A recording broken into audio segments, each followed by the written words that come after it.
This is Southern Cross News with Rachel Williams. Claims tonight the Tasmanian health system is the worst in the nation, with health groups demanding the unprecedented crisis be dealt with. Experts have called for a major overhaul of the system, saying 200 new beds must be delivered over the next term of government. It's no secret our health system is in trouble, but according to one expert, Tasmanians are being failed by the current system, which has reached a critical point. We are on almost every measure by far the worst system in this country. Dr Martin Goddard is calling for an urgent overhaul, including 200 top-level acute beds for Hobart and Launceston, to be implemented by the end of next parliamentary term. And he says another 200 will be needed after 2022. If we don't get another 200 beds minimum statewide, then the current crisis in all our hospitals is not only not going to get better, it's going to get much worse.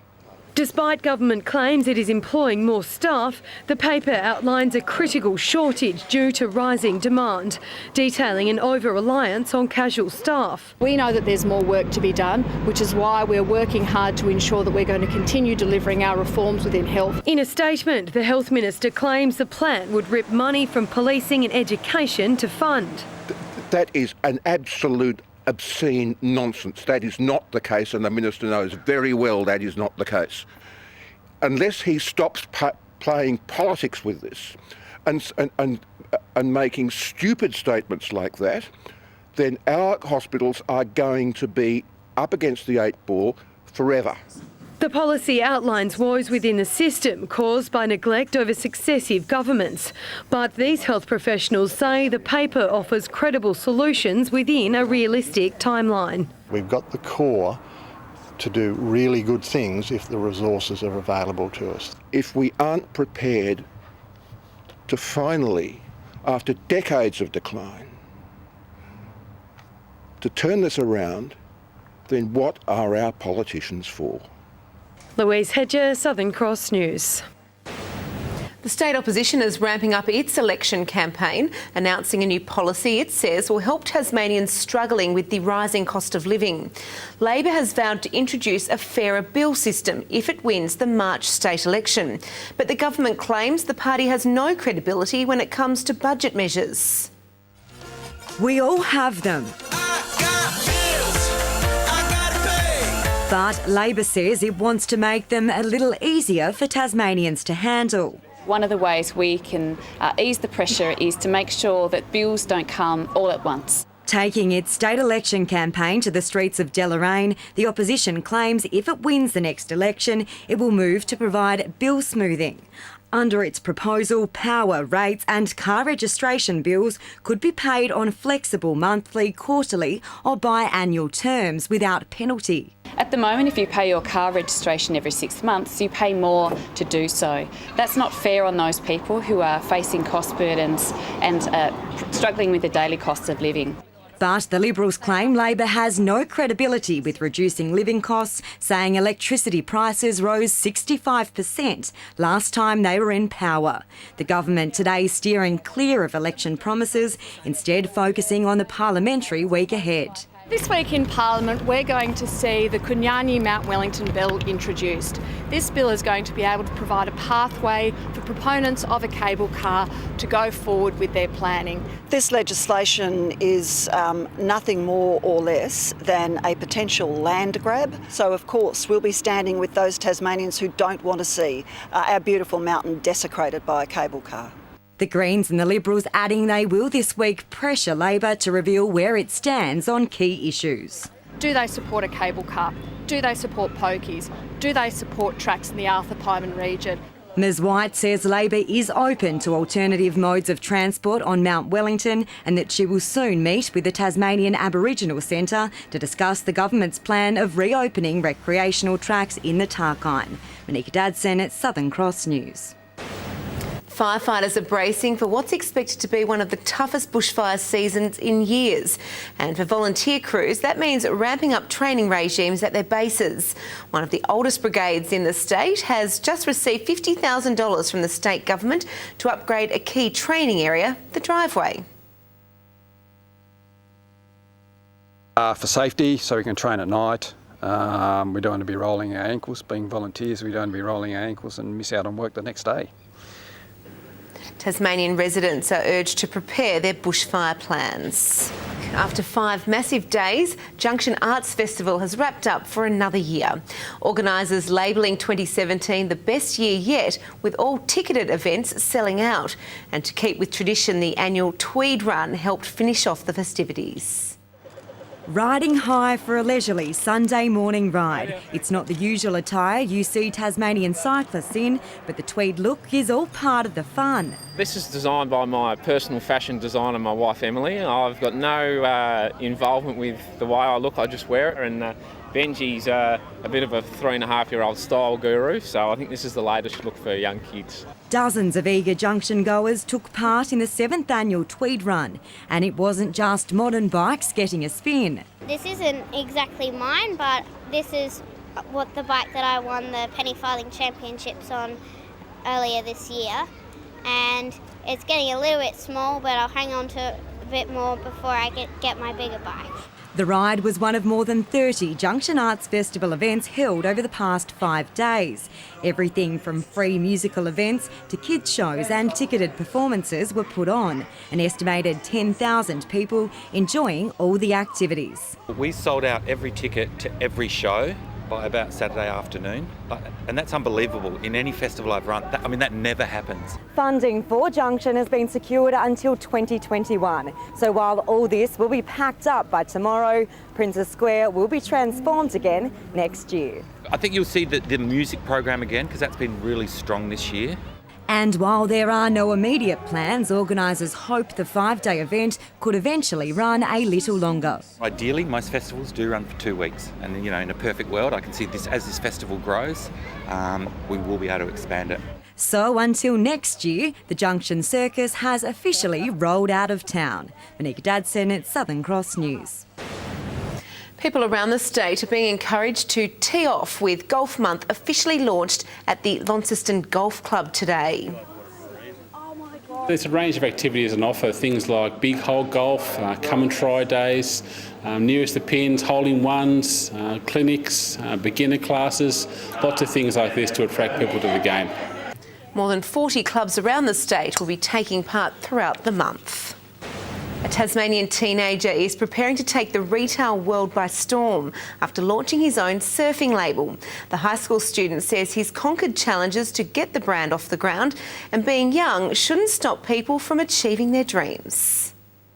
At just 13 years old, Flynn Black is hoping to ride a wave of success as an entrepreneur. If you're young, it doesn't really matter. It can't stop you from doing stuff. The young surfer has just launched his own label for surfing merchandise, Shippy's Ledge. Okay, I honestly didn't think I'd be doing this in my life, especially at this age. Flynn dreams big, and his mum, founder of the Brave Foundation, Bernadette Black, couldn't be prouder of her youngest son. He created the brand from scratch, from drafting a business plan to having meetings with designers and sponsors, hand-built creative. He does have a vision for it to grow and for it to be like a Tassie household name. Flynn says parts of the venture have been a challenge, but he's not giving up anytime soon, aiming to one day own his own shop. Just keep trying, because you never know what's going to happen. Seeing him do that and just take each step, after another step and bringing in the people around him has been really awesome to see. The Kingston High School student named his company and designed the logo after renowned Tasmanian big wave surf sport Shipsterns Bluff. He says he's not yet ridden the mammoth wave, but his favourite Australian surfer Mick Fanning has, someone he hopes will one day wear his gear. Oh, I think he's a really nice guy as well. And he always tries as well. The merchandise from the young gun is available to buy online. Louise Hedger, Southern Cross News. Organ donors and kidney disease survivors have banded together to support those battling the chronic condition. More than 200 Tasmanians and their four-legged friends took part in today's Big Red Kidney Walk to raise awareness and funds. 1 in 3 Australians are at risk of developing kidney disease, and many people who have it don't even know. So I really plead with everybody, when you go to your doctor or even to your local pharmacy. Get your blood pressure checked, because that's a good start. Funds raised goes towards research and travel costs for those who need to fly interstate for transplants. After ending Clarence's year, Launceston is deeper into the final series than most expected, and Sam Lonergan is confident the sky's the limit for his Blues, while North Launceston coach Tom Couch says his side still has a lot of improvements to make ahead of the grand final, despite thumping Lauderdale by 93 points. They scraped into finals by the skin of their teeth, but after overrunning one-time flag favourites Clarence at Blunston Arena yesterday, you'd be a fool to doubt the Blues are the real deal. You know, we turn balls over early in the year, we've switched kicks and all this sort of stuff, and now we've got a side that have actually worked through those weaknesses and things that they didn't believe they could do. Now they're doing it. The side was on fire in the second half of yesterday's clash, shutting down arguably the best list in the competition. The belief that group's got is incredible, and as a coach, you know, it's what we coach for. We bring guys together from all over the place in Launceston, and to create what we've done in the last couple of weeks has been fantastic. The Blues take on Lauderdale next weekend for a spot in the grand final against North Launceston, who still have plenty of room for improvement, according to coach Tom Couch. Star forward Zach Burt will be good to go, despite suffering a nasty broken nose in yesterday's 93-point thumping. Yeah, we've got this week to sort of focus on recovery, especially early in the week. Yeah, the boys will do the right thing there, and really sort of amp it up later in the week on the track. Cricket Australia Chief Executive James Sutherland has echoed calls from Cricket Tasmania for the state government to provide more funding towards the growth of Tasmania's BBL side, the Hobart Hurricanes. It certainly is well and truly deserving of support here, and certainly more support than it gets. The government have always shown a willingness to partner with us, but we need to engage and demonstrate what that partnership looks like. And they've sort of sought a proposal from us, which we're working on at the moment. Sutherland was in Hobart today to promote a National Play Cricket Week and will visit all 8 states and territories in just 6 days. Good evening. The skies have backed up a beautiful Saturday with a great Sunday. Mostly clear and fine around the state today, with Hobart on 15, Launceston and Burnie 16 and Devonport 14. That spring sunshine was friendly at Friendly Beaches today, taking out the state's top as 17, Bushy Park and Wynyard 16, 15 for St Helens, 14 for Maria Island and Strawn, and 13 at Lowhead and the Islands. Mount Wellington struggled to take 3 today, and it also was the state's low of -3 overnight. Our highest rainfall was 38 millimetres at Mount Reid. The satellite shows a mid-level cloud band in the Bight approaching Tasmania and a high tide in with a jet stream over central Queensland. Up closer, patchy low-level clouds streaming across the state from the west and mostly banking up there. Low-level patchy clouds surrounds the rest of Tasmania. Tomorrow, the chart shows a weak high centred over southeast Queensland and a cold front to the west of Tasmania, with another hovering south of WA, and they're both travelling towards Tasmania. To the waters, northwest to northwesterly winds to 25 knots, reaching 30 in the southwest, seas to 3 metres about the west and south. There's one warning tomorrow, a strong wind warning out for western coastal waters from southeast Cape to Sandy Cape. Tomorrow's forecast shows showers for Hobart and Ouse, 17 degrees. Dover also expecting showers, 16.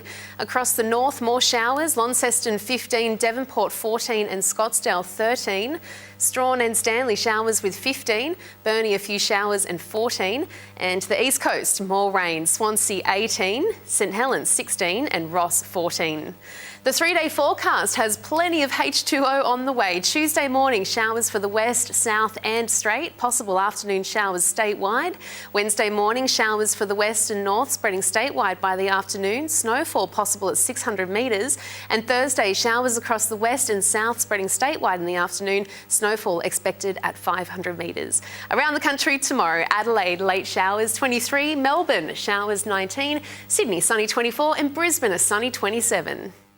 And currently in Hobart, 9 and partly cloudy, Launceston 9 and clear, Devonport 11 and clear.